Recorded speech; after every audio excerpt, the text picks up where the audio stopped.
Welcome to No Notes, the show where three cerebral cinephiles take a break from chatting guilty pleasures to discuss cinematic treasures.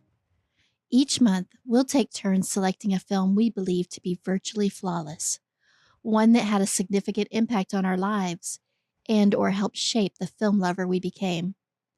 If you love movies, if you really love movies, this is the show for you. My name is Stephanie, and I'm one of your hosts on this journey of great cinematic exploration. I'm joined by my two fellow film heads, Kelly and Jack.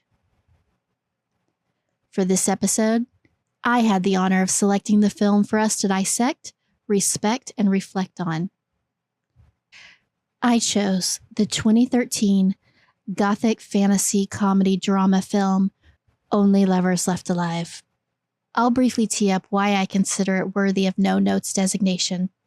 Then Kelly and Jack will weigh in, and together the three of us will determine if this movie indeed belongs in the pantheon of perfect movie masterpieces.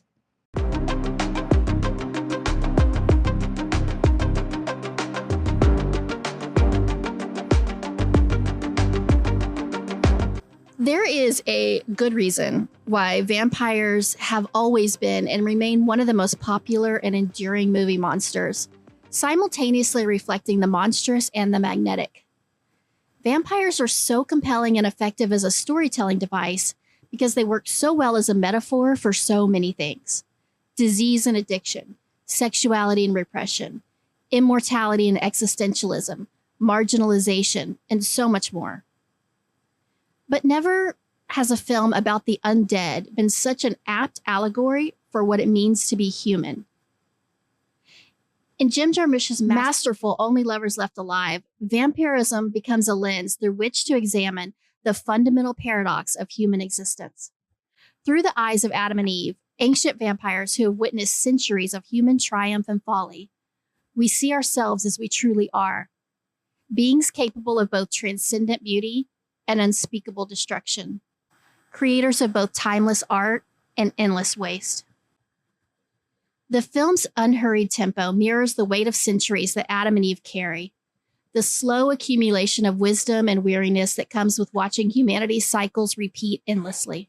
Adam and Eve are weary immortals who take their blood in delicate sherry glasses, who've watched civilizations rise and fall, who have befriended history's greatest artists and outlived them all. They are simultaneously more romantic than any vampires we've ever seen and more tragically human. Their love story is all the more powerful for being between two beings who have had centuries to grow together and apart and together again. They've moved past the passionate intensity of young love to something deeper and more enduring, a shared appreciation for art, music, and literature that spans centuries.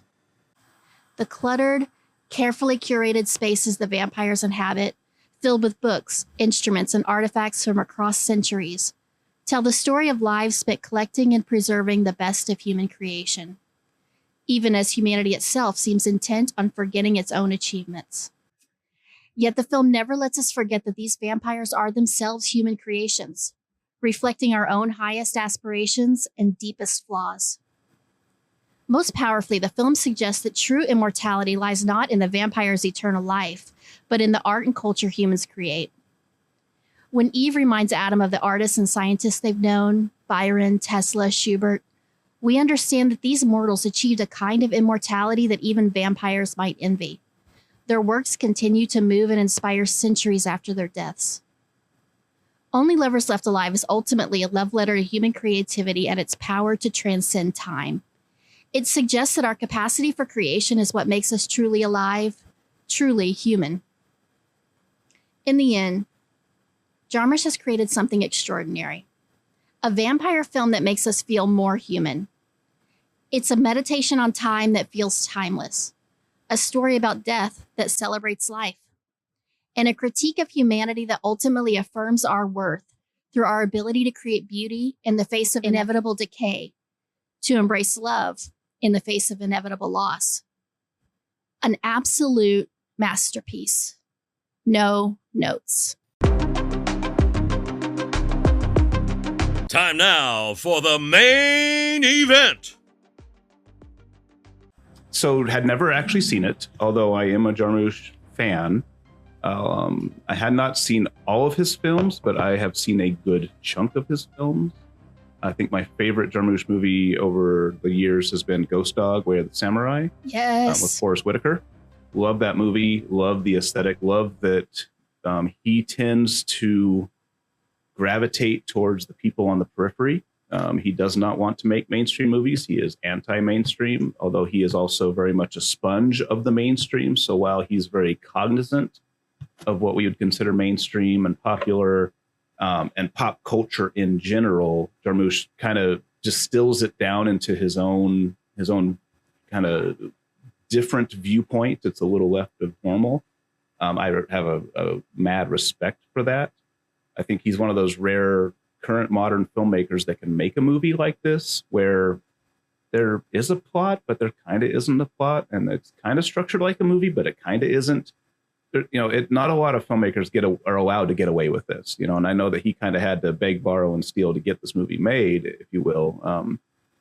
But I like that with this one, especially, that it's not, I don't know, it's not like a movie. It is a movie, obviously, but it doesn't come across for the majority of its runtime as a movie. But this is the first time I'd actually ever seen this one, even though I love basically everybody in it. I love all of the actors that are in it. All the thespians are very fantastic in their own right. So I was really excited to see what they could do on screen together, even though really this is Tom and Tilda's movie. Everybody else is just kind of in it momentarily. I don't know. That's my experience. I'm a Jarmusch fan, but I had not actually seen this movie before. So that was kind of exciting to add another one of his to the tally, if you will. I go into every Jim Jarmusch movie the same way I go into every Darren Aronofsky movie or every P.T. Anderson movie, which is that there is a 50-50 chance I'm going to love it or hate it. I think that they are. I think that all of them are people with fantastic eyes who can lean a little bit into being pretentious and sometimes feel a little condescending and a little bit up their own asses. I often think of that Kurt Vonnegut quote that's something along the lines of art should never get so far up its own asshole that it gets stuck there, or something along those lines. But when I love them hard. I will say my Jarmusch touch point is Dead Man, which I think is fantastic. I didn't love Dead Don't Die. I thought it kind of didn't totally work. It was a little bit too smug. But I went into this excited because it seemed like it was a little bit more joyful in a weird way than a lot of Jim Jarmusch stuff is. And without giving too much away, but also happily giving some of the tension away, I do think it was a bit more joyful, and I enjoyed that immensely. I think that every actor in it is at the top of their game. I think the soundtrack is great. I think the aesthetic, the camera eye is fantastic. I think that I really as a really happy-go-lucky goth, enjoyed Eve, because I think she's just a happy-go-lucky goth. Mm-hmm. And I loved that. It was so fun to see somebody who can be both, your gothy vampire girl, but also just joyful and loving life and enjoying everything about being alive. I was surprised at how optimistic it was in a lot of ways. I really, I'm giving away a lot of my thoughts on this, but I liked Mia Wasikowska. Is that how you pronounce her name? I think so. Yeah. I thought she was really fun. Is it Anton Yelkin who is? Yes. Yeah, he's great in it. I didn't think this movie missed a beat. I really thought it used every minute of screen time brilliantly. So I'm happy to report that without, well, I'm totally betraying my opinion on it, but without giving away all of the reasons for it, I would say this is absolutely a no-notes movie. Oh, thank God. I've been sitting here holding my breath going because the way you led into it. And when we were on Messenger, I can't remember what was said exactly, but you said something. I said, you said something about drinking heavily or something. I was like, well, if you need to drink that much for this one, I'm in trouble. And you didn't respond. And I was like, she hates it. She's going to hate it. What am I going to do? I don't know if I can handle it. I actually did respond, but I responded through my phone, so it didn't send for some reason. So what I had actually said to that was, oh no, I loved it, but we just also have a ton of booze left over from a Halloween party. Well, it was kind of good you didn't, because it kept me in a state of like suspended anxiety, which was really good coming into this, because I had no idea. It's one of those, because I showed somebody this recently, and just like with Martyrs that we talked about last time, they were like, it's pretty dull. Like it, and I get the critique, because as you talked about, like, it is a movie. It's not a plot heavy movie. It's not a movie with a lot of action or a lot of like stuff happening. There's not a lot of, dramatic tension or big arcs or anything. It's really, it's just not that kind of movie. That's not the kind of story it's trying to tell. So if you're in it, and if you're picking up what he's putting down, it's really like a transcendent experience. But if you're not that kind of movie watcher and you don't like those kind of movies, then it can be, I guess, a little bit inaccessible for some people. So I was worried. I guess go ahead. Sorry. Yeah, if you go. Oh, yeah. No. Please finish. I was just, I'll hold on to my thought, but please, you finish. But I was to say, it's like one of those movies that I'm like, well, it's impossible for anybody not to love this, because of the reaction that I have is so powerful that it feels, it just feels unimaginable to me. But I know plenty of people who this is not their cup of tea. So I truly, coming into this, was like, this could go either way. What I was going to say is that I'm always hesitant when people say, like, what's a movie that everybody should see? Because I don't know that there's such a movie out there. Like, I think that people have different tastes and different things are going to land for them. And a lot of times something I love, I can see why other people don't love it. And I can see that with this. Like, I loved this movie. Like, I was very much like, this is basically tailored to my tastes.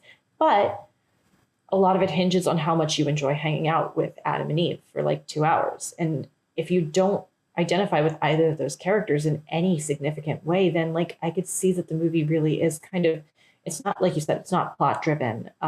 There's not a ton of tension. There's a little bit after everything goes down with Anton Yelkin, but like for the most part, it's not designed to be tense. It's more designed to just hang out with these two people, which I enjoyed immensely, but like I do understand why some people wouldn't get it. So while I agree that it's 100% no notes, I also think it's not like a movie I could say that I would recommend to everyone. I would have to take it as a case by case basis of like, Agreed.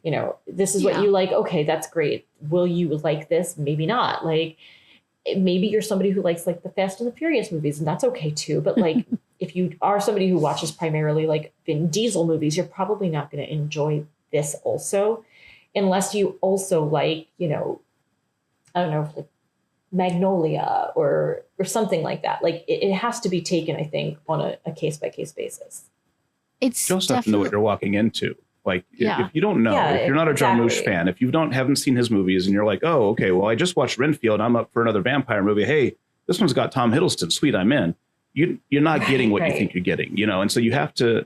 There's certain filmmakers like Jarmusch that you have to know what you're getting into. And so I think a lot of it too isn't necessarily, there are some people that if the movie doesn't have a distinct 3 acts and doesn't have some measure of action and doesn't have some measure of resolution or something like that, that doesn't have what they would consider the traditional Hollywood requirements of a movie.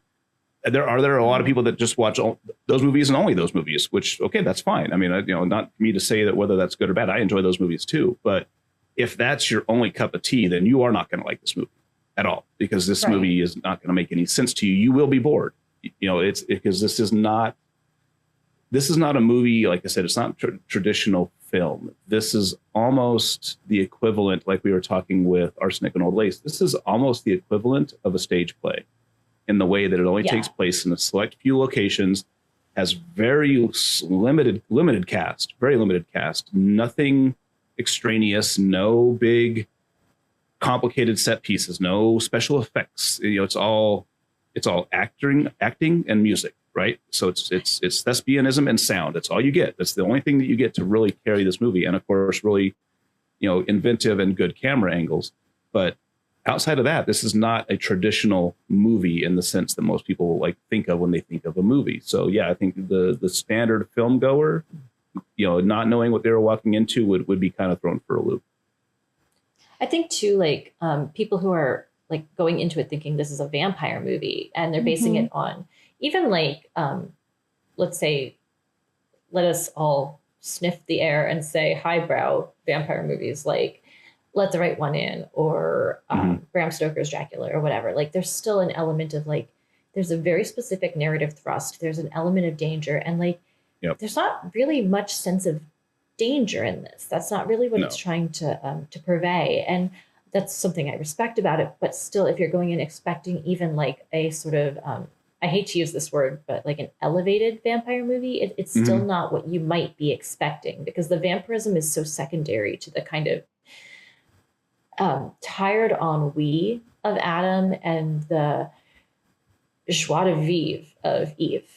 Like these two kind of like people who shouldn't maybe make sense together, but who somehow bring out the best in each other, which is so lovely, if not entirely necessarily realistic, having dated a lot of guys like Adam in my early days. I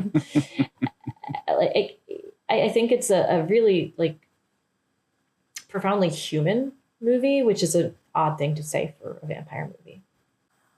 No, it is. Yeah. And it's a movie that takes the horror out of the vampire genre. There's nothing horrific about this movie. I mean, literally the only vampire thing that really happens off screen and you only come into it in the aftermath. And it's just kind of this, oh, well, you drank Ian, and that's it. What you get. There's nothing else horrific or like you said, there's not a lot of tension, or in the traditional sense. You don't have stingers. You don't have any of the stuff like the jarring music that you would have. I mean, all of the stuff that most audiences would attribute to a vampire movie do not exist in this movie. It is more of an art house movie about a love affair that just happens to have vampires in it, Well, and even some of the vampire stuff is treated almost jokey, like T-Hid's going to collect the blood from his doctor friend. Like he always gives like kind of like jokey names and things like that. And he's always got the sunglasses on in the hospital, which is bonkers. And it's like, it's kind of actually funny, which and his stethoscope's like several decades out of date, It's so, exactly. Like it's so old. Yeah. And I always liked when Jim Jarmusch actually like tapped into his playful side. That was always like the Jarmusch I liked the most, when he would get kind of jokey and silly a little bit with it. And Tom Hiddleston gets to be pretty funny at various points in this movie. Like I felt like early on, I kind of felt like he was a bit of a drip. Like he was a little bit mopey in a way that I didn't find engaging, especially versus like Tilda Swinton's really charming, like vivacious character. But like as the movie progresses, he just gets more funny, I think. Like he has more dry humor that comes out that's in a really charming, delightful way. Like Eve kind of brings out whatever sense of joy Adam has, even if it's as this like sardonic humor. Yeah, I love that they really are yin and yang. And there's even like visual references, like the shot of them in bed, just like laying naked together. It's so like, and that's the way this film approaches everything. Like there's no like sex scene. It's not, nothing is very like, sensationalized in any way. It's all very just like romantic and intimate, and it feels very lived in, and it feels the characters feel very authentic. And that overhead shot of them just really kind of aligned like a yin yang symbol. And she's the light and he's the dark, and she represents the best of humanity. Like, talked about in my intro, like human beings are capable of like phenomenally beautiful things, and they create these incredible things. But yeah, we can be monsters, and we have a tendency towards destruction, and we are, we're selfish, and we do all these awful things. And so, on one hand, you've got that like love of life and the love of humanity and all the beauty. And then you have, the one going like, these fucking zombies, they ruin everything. They don't understand anything. But at the same time, like being in love with all the art that these zombies create. It's really gorgeous, because I don't know how many times I feel that of like there's plenty of times where I'm like, okay, I hate people. They're the worst. Like we're all doomed. You know, like you get this very like sort of nihilistic perspective. And especially like if you're watching the news and you're just inundated with like the worst of humanity.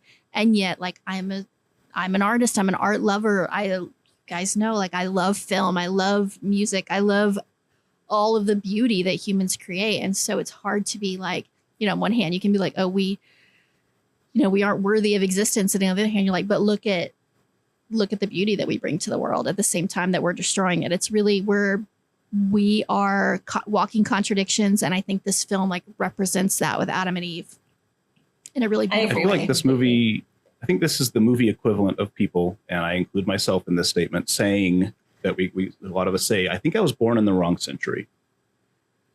Because it's like, that's why I feel like this movie is like, you know, because the way that when she comes to his abode, you know, and obviously he's living in a different place than what she was used to, you know, but he does the traditional vampire invite her in across the threshold, but he also like holds out his hand and says, my lady, you know, and so it's, you know, he's not as old as she is as far as the lore goes in the movie, but I love that it adheres to this old school romanticism, if you will, that yes, they're living in modern times, but they are from bygone era. And a lot of that it sticks with them, even as they grow and mature. And, you know, now he's into modern drone music, you know, as opposed to classical, which is what he was into back in the day. Of course, that's all that there was back in the day. But even though there's all these modern amenities, especially for Adam, he is still very stuck in the past, and he still behaves that way. It's still like a natural reaction for him to, they have this almost at times very formal courtship, this very formal relationship that transcends what we would consider a modern relationship in the way that we interact with our people now, to where there's still that level of, I don't even know how to explain it, but just the way that people used to, maybe back in the Victorian era, where there were rules and there was societal expectations that you followed, and there were ways that you behaved around each other, even in private, even outside of the view of the public. And these characters, especially Adam, kind of still stick to that. They hold to that, you know, and so I love that that you get that view that, yes, I mean, obviously he's sick to death of modern zombies, you know, and what we've done to the world, but you know, he's clinging, and Eve to an extent cling to the past and the ways of the past and what they learned when they were turned or whatever, that they've kind of, that this has helped define who they are, and they've stuck with it even as the world around them has completely changed and moved on from those mindsets and that kind of etiquette, that they still stick to it. Now, to your point, you know, they're anachronisms, right? And the film, film is aware that there's quite a bit of romantic beauty in that. Like we tend to romanticize that when something is, you know, different than what we're used to, and something is a little bit like older and a little bit more, it just feels kind of, I don't know, classier, more elevated, more sophisticated. Which is why I think a lot of us are drawn to vampires. Like there is an elegance in that. There's a beauty in that. Yeah. That intimate relationship with the past. There's something hard to articulate, but very seductive about that. But at the same time, I think go ahead. I was going to say, but at the same time, there's also something really, really sad about it too. Mm-hmm. And I think that this film does a really good job of hitting on that too. It is not just about romanticizing these vampires. It's about like talking about like what that would actually be like. If you just watched like centuries go by and you watched like these patterns repeat, and you watch sort of like the rise and fall of humanity, and, you know, everything that everyone you knew and everything you loved is gone. And you're like a stranger in this strange world, like how actually sort of traumatic that would be as well. Mm-hmm. And I like that. I like that this film does that, because most vampire films do not do that. Well, I think it's cool too that they kind of deconstruct it, because you're right. We romanticize the past because it's out of reach, right? We can't go back there, and so it's like people don't speak ill of the dead. So somebody's a complete fucktard, and yet at the funeral, everybody's like, "Oh, he was this and so nice, and so this and so this," and everybody's like, "That's bullshit. Like I was an asshole," you know. And I love how in this movie, I think it was Tom Hiddleston is talking about like Byron.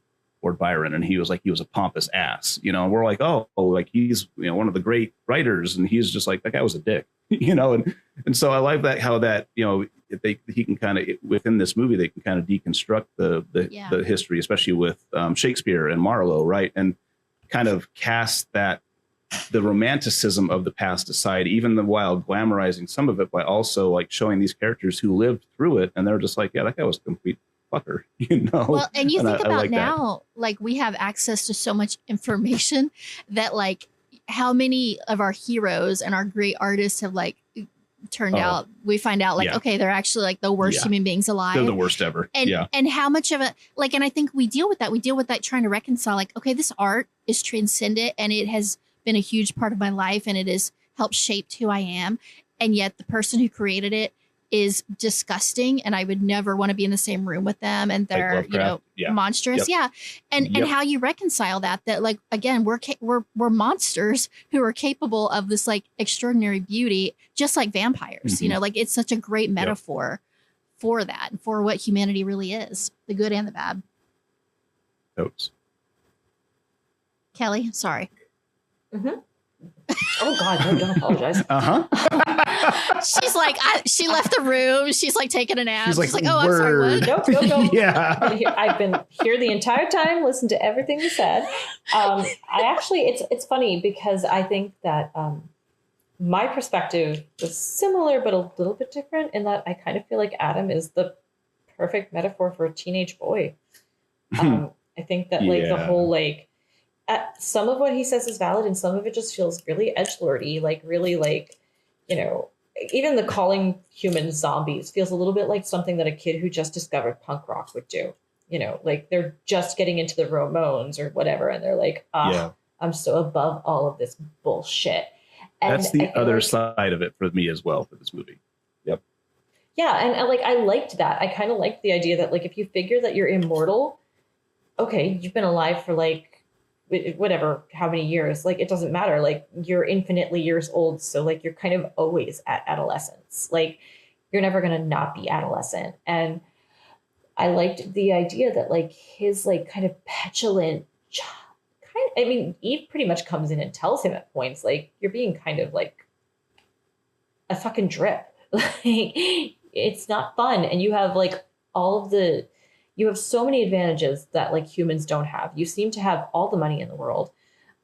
You have a Renfield who's willing to do anything for you. Like you have talent, you have looks, like, why aren't you having fun? And I feel like that's a pretty good metaphor for like a lot of like younger men, at the risk of being perhaps a little bit, feministy. But I thought that like, I liked that. I liked the approach of like, instead of having him be the suave vampire, because so often vampires are like so cool and, like so suave and hip to what's going on. Like he's kind of he's sort of a petulant child and he's sort of a baby and a little bit like fussy. And I felt like she feels that and I felt it, and Tom Hiddleston plays it really well.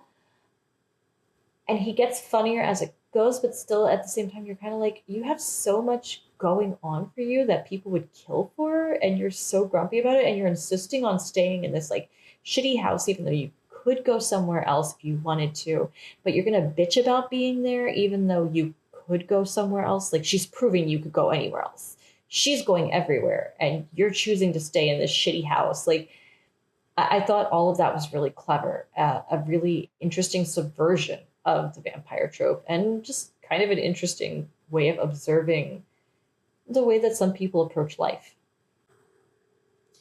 Yeah, and he really does have this. And I mean, this is going to say more about me than I probably want it to, but I find it incredibly alluring, and maybe it's because it's Tom Hiddleston doing it, but he's got that like, I'm a tortured artist thing that like, especially young Stephanie would have like just been young Kelly would have too, but like older Kelly is a little bit more yeah, that like sort of emo, like I have to suffer for my art, kind of thing.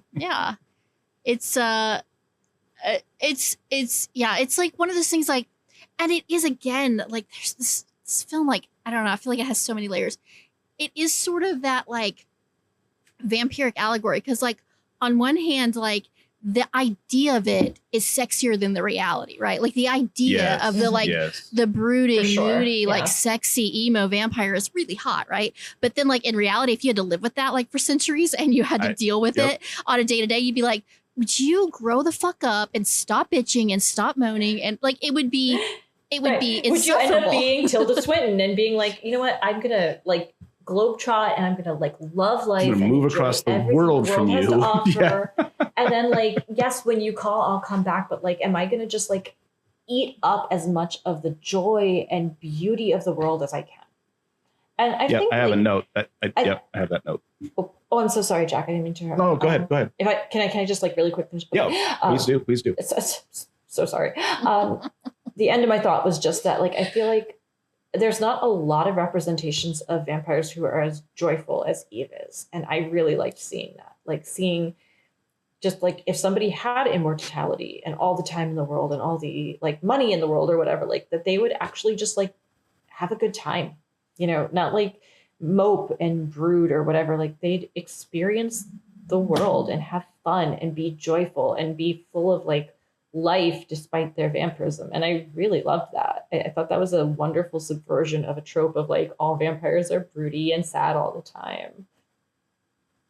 Well, and I like that it kind of turns it on its head too, because if you look at movies, especially the ones that were based off the Anne Rice books, you know, where the characters are super cool and they're hip and they're sexy and that kind of, I mean, I guess to an extent, the Coppola's Dracula brought that, you know, sexiness forward, but it was really the Anne Rice ones, I think, that kind of, now they're rock stars, now they're like all these things. And so I love the fact that this movie dared to say, yeah, these characters are kind of from the outside looking in, they're super cool.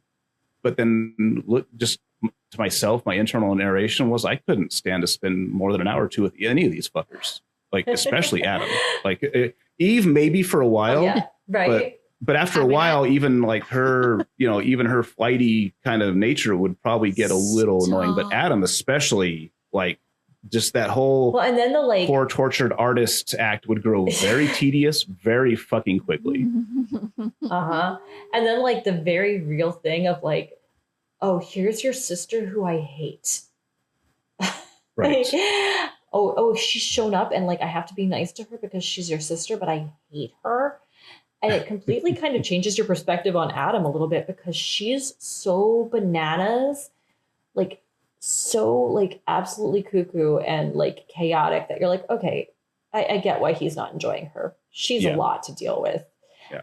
But like that's it's such a human thing. The idea of like, oh my God, this is the in-law who I can't stand. Yep. You know, I'm always afraid that I'm that in-law for somebody. But just that like notion of like, that's such a human thing to be like, okay, I married you and now I'm married to your family and I have to deal with this bullshit. Like that's so human and delightful. And like, I think Mia Wasikowska is super fun. I think she plays the role with a lot of charm and appropriate levels of snark that are like super great.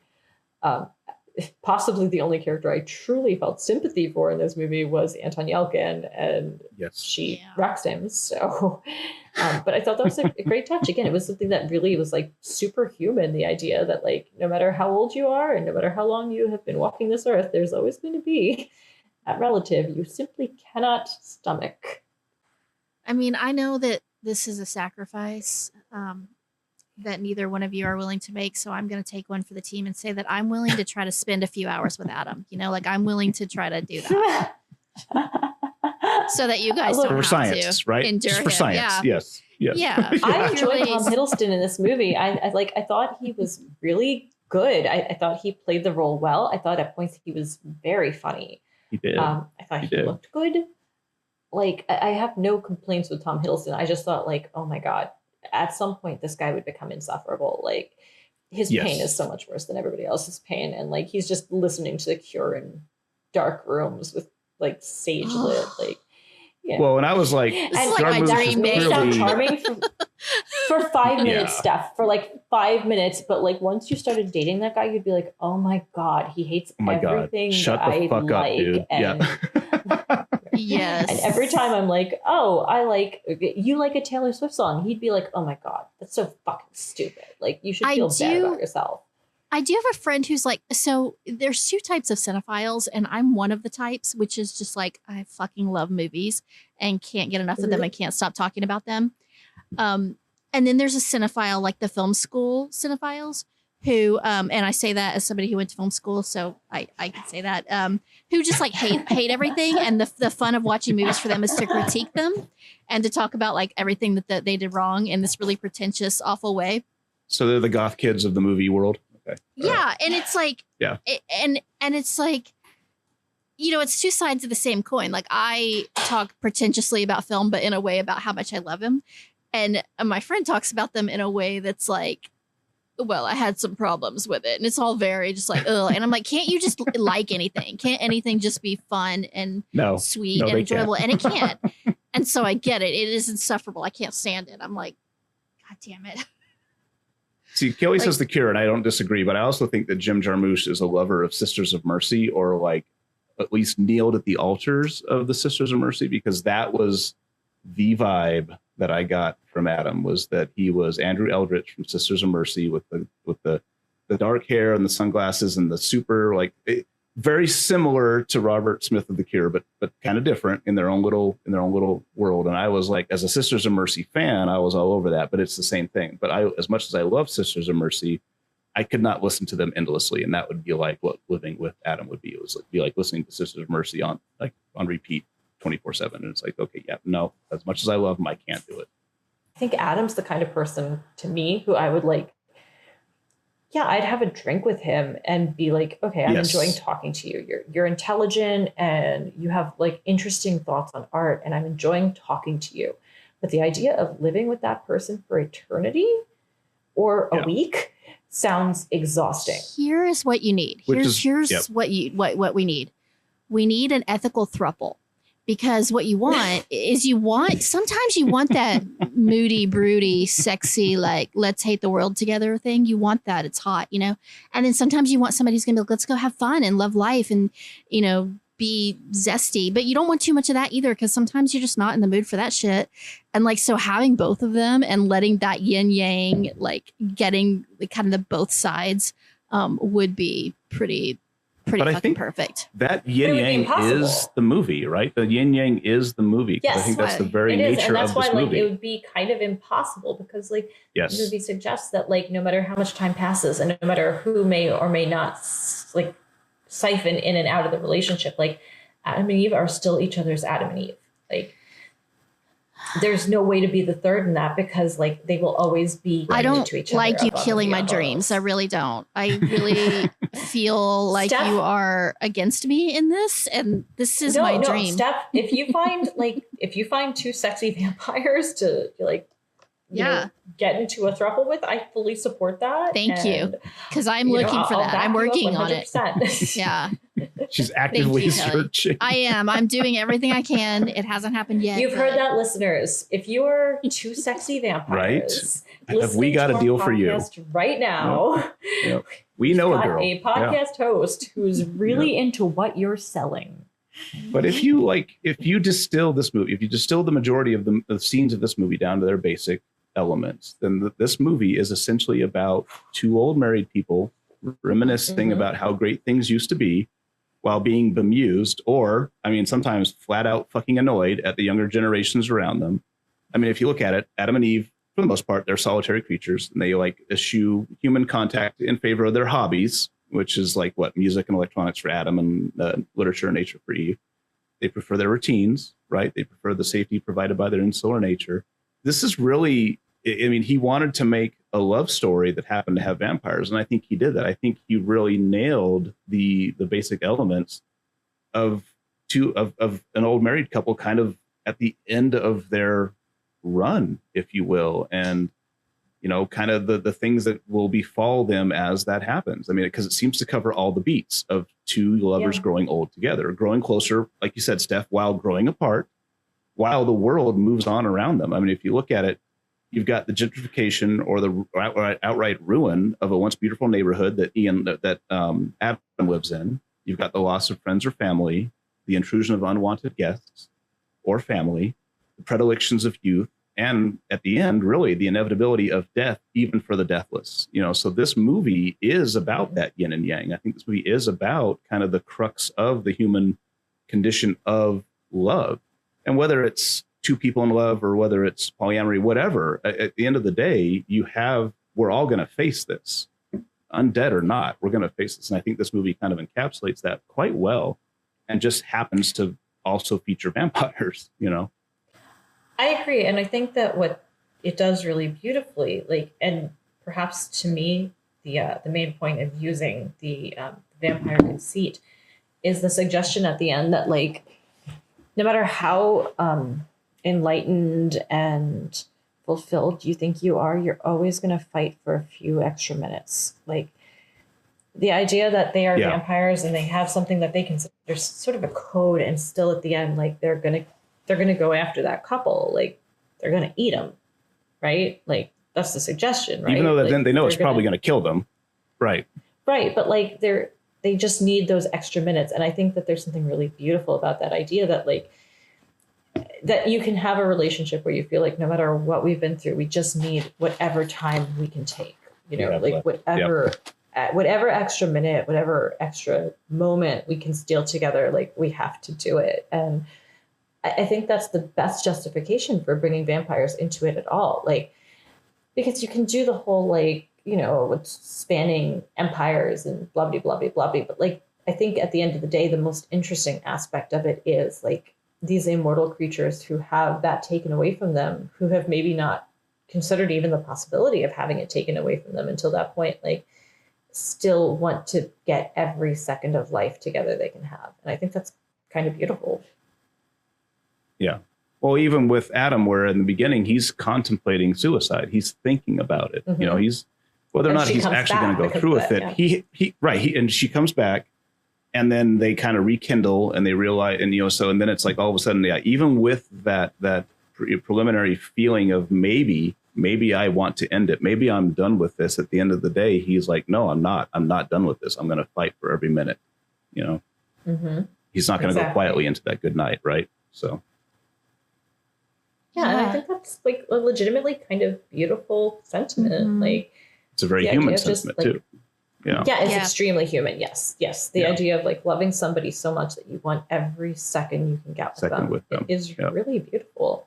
And the idea of and that's what I think Adam does such a good job representing this, is that the idea of being fed up with life and fed up with the world and disgruntled and emo and all that, but then there's still a part of you that's in love with life. I mean, there is still a part of you that wants to cling to the beautiful and the moments of joy and the love and the things that make life worth living. I think he does a really good job representing that. It's he's over it, but then there's still things to live for. There's still things that he is connected to that he doesn't want to let go of. Yeah. For sure. Even if that thing is just Eve, even though I think it suggests it's not just Eve, it's the music too, the music he's trying to create. But even if it were just Eve, that idea that there's something that makes it so hard to give up on, existence and this mortal plane, it's profound.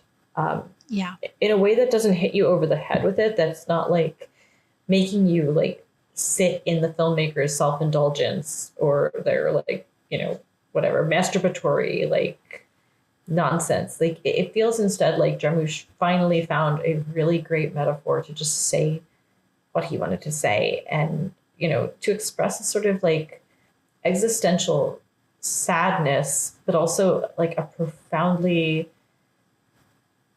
grateful sense of this is what life is, and we should appreciate it while we have it and embrace it. I thought, at least. Well, and I'll take that one step further. I'll take it one step 100%, further. Yeah. Because it's because at the end of the movie, when they're basically dying, right? They're running out of steam and they're basically at their wits' end. And she's going to go spend the last of his money to buy him a new instrument because that's what he loves. Yeah.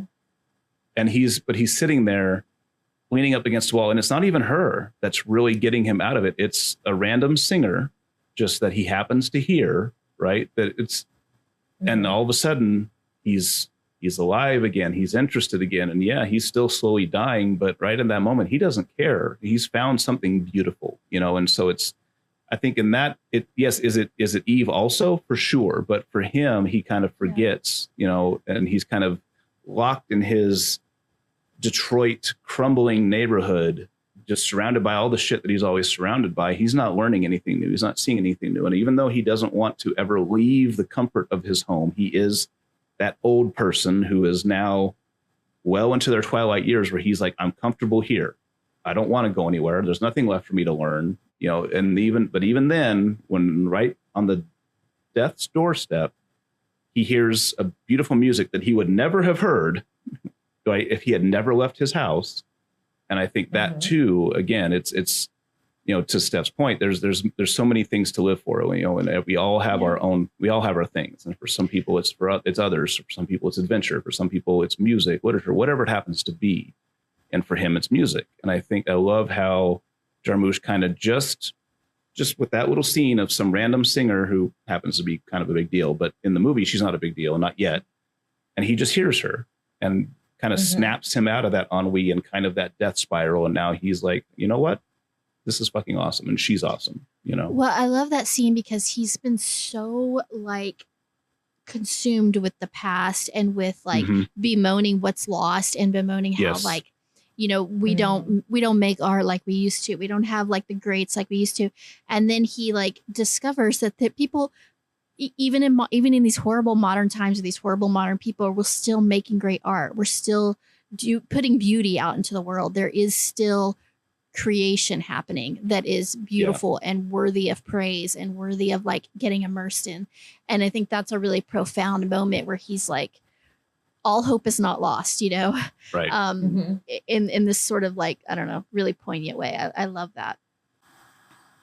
Yeah, I agree completely. Like, I think it's a beautiful ending, and sometimes sticking the landing can be the hardest thing. But I think that this movie does a really beautiful job of closing out the narrative it is set out to tell, which isn't necessarily, like we've all agreed, not necessarily like a conventional narrative, but it's their story. And there's something kind of genius about that because, like, again, in keeping with the idea of it being somewhat weirdly realistic, like most people's lives don't follow a narrative arc. Like, exactly. It's not how things work. Like, you sort of stumble into misadventure, and then you have long periods of like survival. And it's not really like, okay, it's a 3-act movie. Like, it's just, enjoying the life that you have while you have it. And I think that it does that extremely well. And then that ending where she uses all of their money, or all of, I guess, his money to get a new instrument for him. And then just having this, like,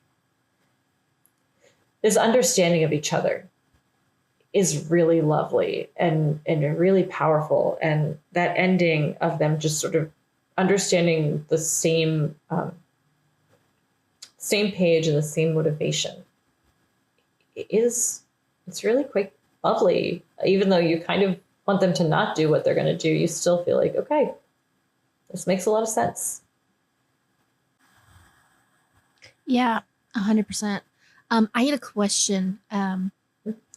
Kelly, in sort of the beginning of this conversation, you said, this is a film that does, it can really speak to you, but it's not something that you would just kind of willy-nilly recommend to everyone. Because it's a very distinct kind of film. Is this a film that you would recommend to all artists? Like, is there a certain, because for me, I think one of the reasons this film resonates so much for me is like the way that it speaks to art and creativity, and that being, this sort of soul of humanity. I love that. I just wondering kind of what you thought about that. If you think that this is like an artist film, or the kind of audience that really this is made for? That's a really great question. I would say that I think most artists I would recommend it for, but I wouldn't say all. I'm never quite prepared to make that kind of a blanket statement, simply because like there are artists who just make happy art, who just make like really joyful, happy art. And like, would I say to like a Bill Watterson who's making Calvin and Hobbes or whatever, like you should watch this movie? I don't know. I'm having a hard time thinking like, in that situation, would I think that this is something they'd enjoy? And I think like also I have a very specific thing that like if people don't like things that make them sad, I don't want to recommend it to them. Right. And I don't see how you could watch the movie without getting a little melancholy. And I'm somebody who likes things that make you a little melancholy, that make you a little sad. But like at the same time, I respect people who just want to be happy with their art. And I don't think you could watch this and have that reaction. So the kind of like I've already veered way afield of a short answer, but my answer is that I would recommend it to most artists, with the caveat that I would again need to take it on a person by person basis. I'd still need to think like, well, what kind of art are you making, and what do you want to feel? Like also, like you can make sad art and not want to ingest sad art. Like maybe you make sad art, but you just want to feel happy when you watch other art. And this is not a happy movie. Like it's a beautiful movie, and it's a wonderful movie, and it's a profound movie that has a lot of really important things, I think, to say about love and art and the fleeting nature of humanity. But like, I don't know that I would recommend it for everyone. Interesting. What about you, Jack? Do you feel like it? I actually, yeah, it's funny that you asked that, because it's the words you used were almost verbatim for what I have for my closing comments. I'm sorry. No, but no, you're good. But I would say, and maybe I'll repeat myself later down the line, but I would say, yeah, I mean, I think for film lovers, this is a must watch. And I would say for those who find beauty in the complicated and messy history of human art and creation, yeah, you should watch it.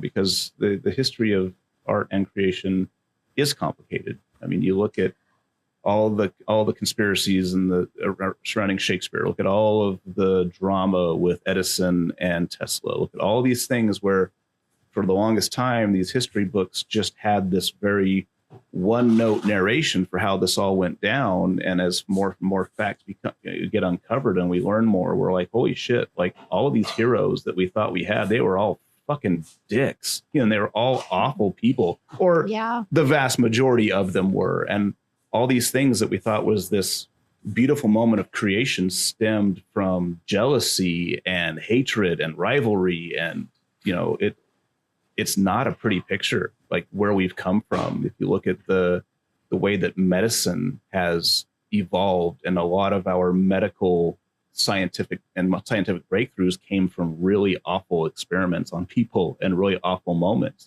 so if you can find beauty in that tragedy, if you can find beauty in that melancholy, if you can find beauty in that complicated and messy part of human history, then yes, this is absolutely something you should watch.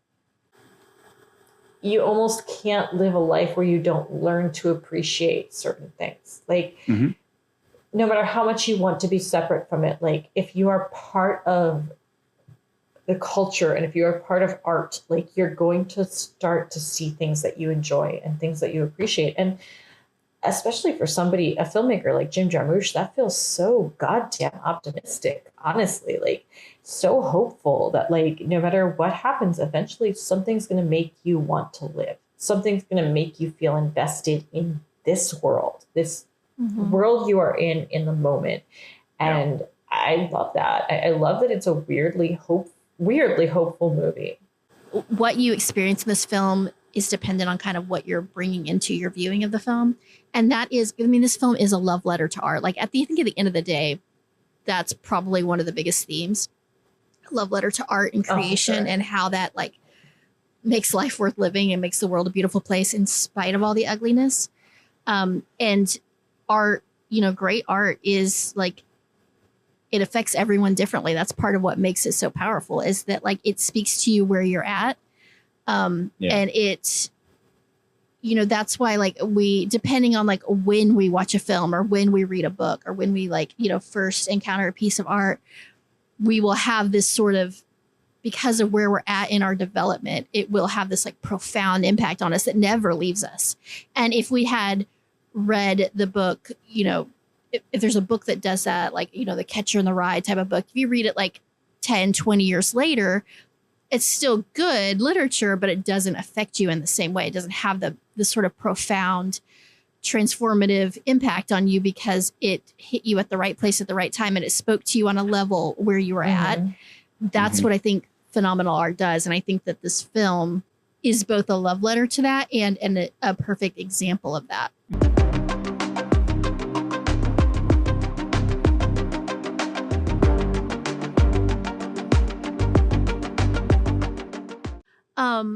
Well, I should just say that I talked a lot about my love for Hiddleston, but Tilda Swinton is such an ethereal goddess in this film, and I love her. Amazing. And I just needed to say that because I didn't want people to think that I had somehow overlooked how magnetic she is. So I'm going to say something, and I don't mean this in a bad way. I'm just going to say that in this film, more than any other, I love Tilda Swinton, but I feel like Tilda Swinton is just playing herself. Like, I think in this movie more than anything else, like, because I really feel that this is probably who she is, right? I like that character. So Jim Jarmusch just calls her up and is like, Tildy, darling, I have the perfect role for you. All you need to do is just play you, but with a little more blood and fangs. And she's like, you son of a bitch, I'm in, which is fine. And I'm here for it. That's okay. There's not a complaint, just so much as an observation that she is probably exactly like this in real life. I think that's think so quite a compliment to her. Yeah. Yeah, exactly. Like I said, it wasn't a bad thing. I just wanted to say it. I had to say it.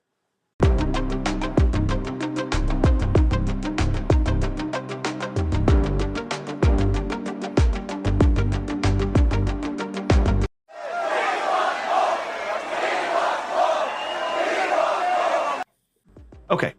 So Jarmusch movies in general, and this film in particular, steer well clear of the median, avoiding the mainstream with quiet but stoic defiance. In interviews, he stated that he wanted to craft a love story as well as a vampire story, and I feel like he has married the two very admirably and in a very unique way, in a very Jarmusch way. And maybe, because I'm knocking on the door to 50 years old, I have a different perspective on these things, because for me, I feel like this movie is more than just a love story. I feel like this is an examination of an intense or committed relationship played at quarter speed, taking place over centuries instead of decades. This is the trust fall of love played out in slow motion. Maybe, just maybe, the movie is a rumination on what it means to love someone more than life itself, even when, for these characters, life itself is essentially endless. I feel like it's an examination of what happens when two people who can't live without each other, but also at times can't live with each other, are trying to navigate the complexities of an ever-changing world and their place within it. What do two people do when they're not always the best fit for each other, but they are absolutely the only fit for each other? Is it a bit of a pretentious movie? Absolutely. But a Jarmusch movie about vampires is bound to be a bit pretentious. I made peace with that before I ever pressed play. For me, is it a no-notes movie? No, but it is absolutely a must-watch for film lovers and for those who find beauty in the complicated and messy history of human art and creation. I may have a few notes, but they're not written in blood, and they don't make this any less of a movie worth watching. Wow, that was beautifully said. Except for the fact that it's not a no-notes film. I was waiting for the flaw. But almost perfect, except for where you were totally I have wrong. notes about your notes. I do. A few notes. We'll discuss them after class. Kelly, do you have any final thoughts? Sure. Oh, wow. Sure. You sounded very disgruntled. It's about to become abundantly clear that I did not prepare these ahead of time, as Jack did his. So I'm going to sound a bit like a dumbass, potentially. I doubt that very much.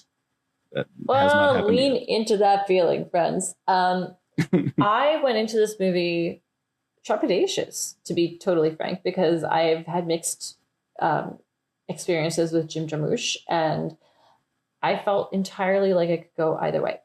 Steph recommended this movie, I don't know, 7 months ago, 6 months ago, I don't know, a bunch of months ago originally. And I watched it then and I loved it. And I thought I was going to have to rewatch it. And then while I was going through like trying to put my notes together, I realized how much I remembered of this movie, which is an astonishing testament to its quality. I've seen so many movies of so many different genres, and to be able to remember the absurd amount of detail I remembered about this movie told me that it was, for me, something that was significant, something that spoke to me specifically. As I previously alluded to, the idea of a joyful vampire is so unusual. And to me, it spoke very much to feeling like a goth kid who doesn't always fit into the goth world of, I am often kind of melancholy, but I'm also always kind of happy. And that's, there's not a lot of representation of that place in the liminal space of our world. And it's so beautifully made. It is so beautifully shot. It is so beautifully acted. It is profoundly thought out and so carefully considered in every conceivable way that for me, this is absolutely a no-notes movie. I didn't think of one thing I would want to change about it. So thank you, Steph. I really loved watching this movie. Aw. You didn't sound dumb at all. No, you did not. Well, thank you. Especially when you said I was right. Like, that's very smart. Could you just go back and repeat that? Brilliant. You said that at the exact moment that I put a slurp of wine in my mouth. So, like, it went a little So bit no, of she a can't, No. Oh, well, I have some final thoughts. There also, it's more pretentious thoughts from Stephanie. Surprise, surprise. Woo-hoo! What? I know It is shocking, but yeah. So I say a lot when I'm describing films and I'm trying to tell people what they meant to me and whether I think it's an experience that they might enjoy. And I always feel like there's two kinds of films. There are films that are prose and there are films that are poetry. And I think you can like kind of understand what that means. Like a prose movie is a narrative story. You know, it's a story with your sort of traditional beats. And, you know, and for some people, like that's what they want. That's what they need for a film to feel like it was an actual film and that it, you know, did anything for them. And then there's poetry, which is what this film is. There's films that just want you to experience something. It wants to immerse you in a world. And it's not necessarily about what's happening. It's just about the characters and their experiences and the sort of sensory experience that you have while inhabiting their world.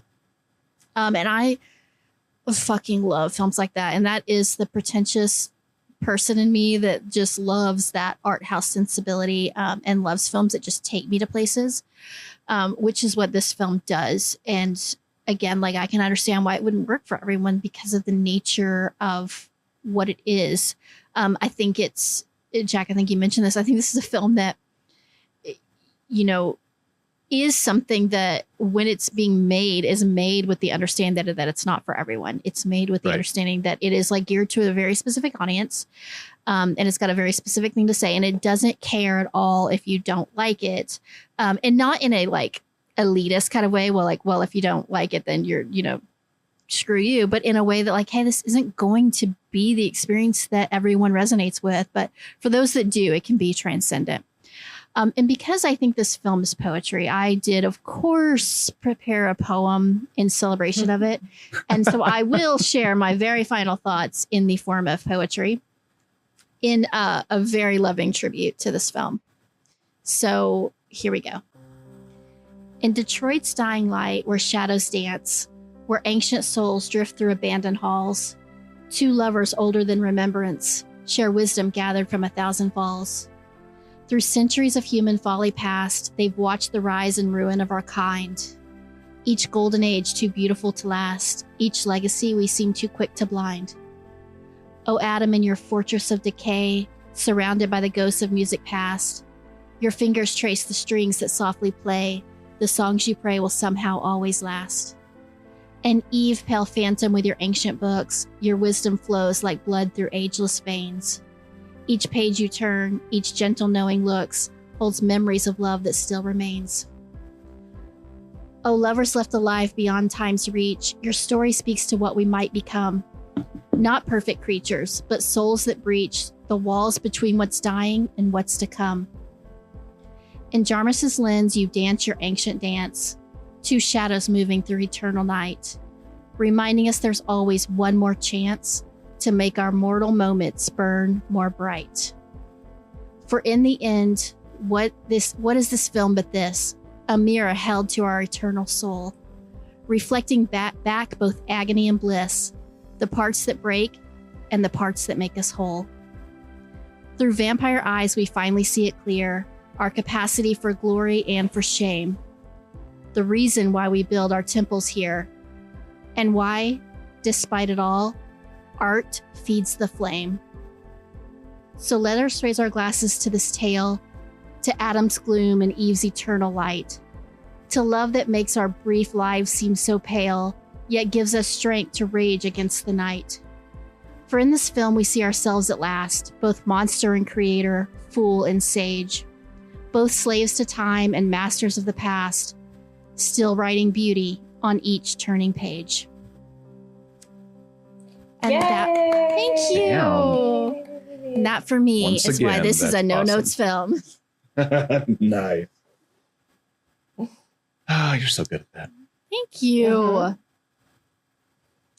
I'm a pretentious asshole. That's why I like this film. I'm a little No jealous, notes. honestly. No notes. No notes. No notes.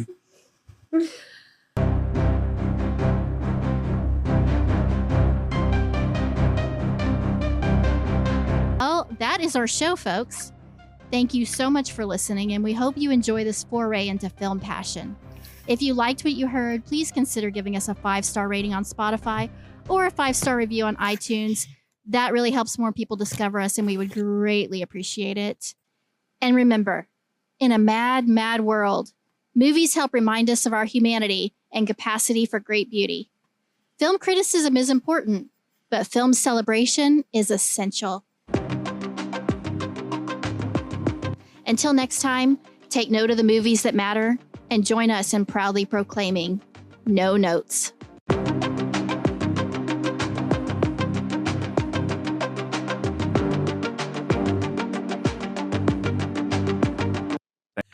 Okay, but we all know I'm going to get way too excited during this podcast at some point. So No. We're doing it calm and No, very yeah. sophisticated. We're going to talk very slow. Kelly, we're going to talk We're about going Tom to Hiddleston in this voice. enunciate in this very voice. well. In this voice, we're going to talk about Tom Hiddleston.